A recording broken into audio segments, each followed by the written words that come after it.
Commander Marcus Chen stared at the diplomatic transmission with barely concealed disbelief. The holographic image of Emperor Vexthol of the Zephyrian Empire flickered before him, the alien ruler's four eyes gleaming with what Marcus had learned to recognize as smugness. "Human Commander," the Emperor's translator device rendered his clicking speech into stilted English. "My daughters require correction. Your species' reputation for discipline precedes you. I entrust Princess Zainab and Princess Lyra to your care for proper re-education." Marcus glanced at his aide, Lieutenant Sarah Kim, who raised an eyebrow. The Zephyrians were known for their rigid caste system and authoritarian rule. Their princesses had apparently been causing disruptions by questioning traditional gender roles and advocating for lower caste rights. 2 weeks later, the Imperial transport delivered the princesses to the human research station orbiting Kepler 442b. Marcus expected sullen teenagers. Instead, he found 2 brilliant young women in their early 20s.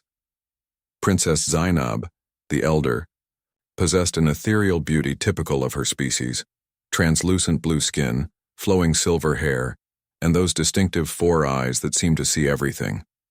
But it was her sharp intellect that immediately caught Marcus's attention. "Commander Chen," she said in perfect English, bypassing her translator entirely, "we appreciate your accommodation, though I suspect our father's definition of re-education differs significantly from what you have in mind." Princess Lyra, slightly younger but equally perceptive, nodded. "We've studied human culture extensively. Your concepts of individual freedom and democratic governance are fascinating." Marcus found himself in an unprecedented situation. Rather than re-educating these women into submission, he found them eager to learn about human society, technology, and values. They threw themselves into studying everything from Earth's history to advanced engineering. Dr. James Rodriguez, the station's chief scientist, became their primary mentor. "They're incredible," he told Marcus after their first month. "Zainab has already contributed 3 breakthrough theories to our quantum propulsion research, and Lyra's insights into bio-neural networks are revolutionary."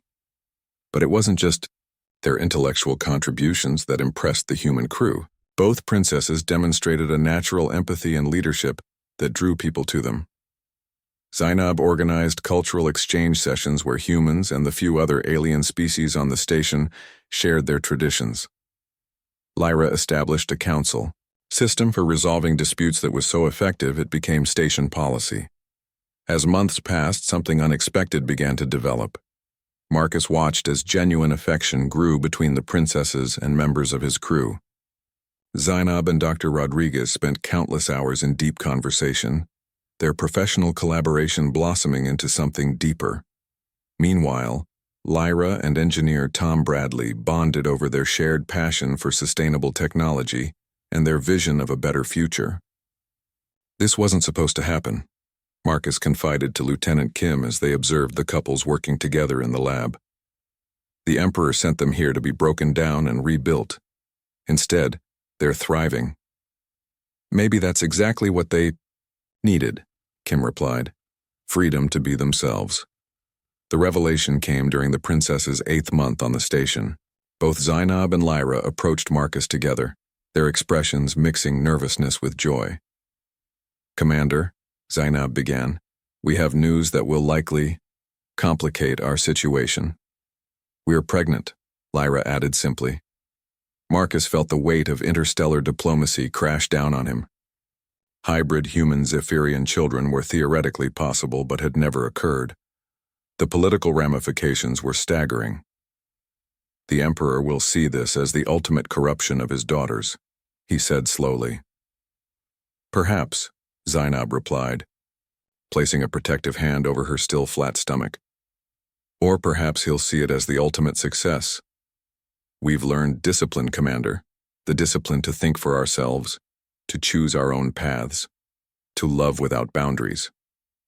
The children were born within days of each other, healthy, beautiful beings that seemed to embody the best of both species.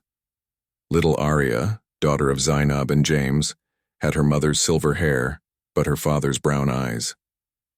Young Marcus, named After the commander, son of Lyra and Tom, possessed the Zephyrian translucent skin but human facial features.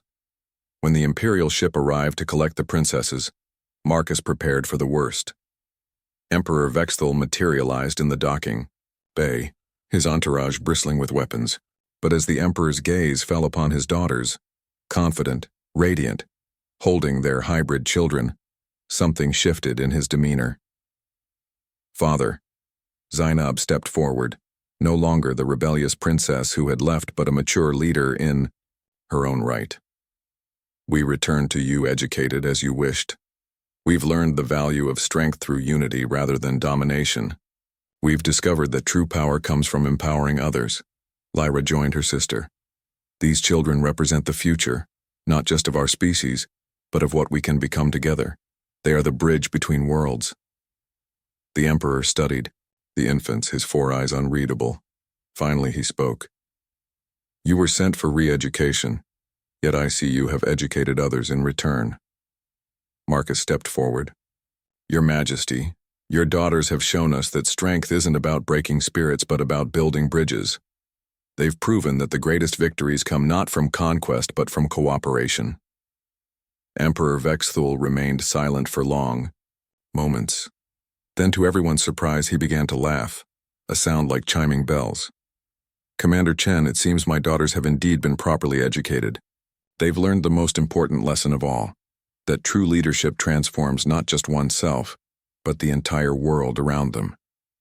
As the months that followed would prove, the hybrid children became symbols of a new era of human Zephyrian cooperation. The princesses split their time between worlds, serving as ambassadors and proof that sometimes the best re-education involves learning to see beyond the boundaries others set for us.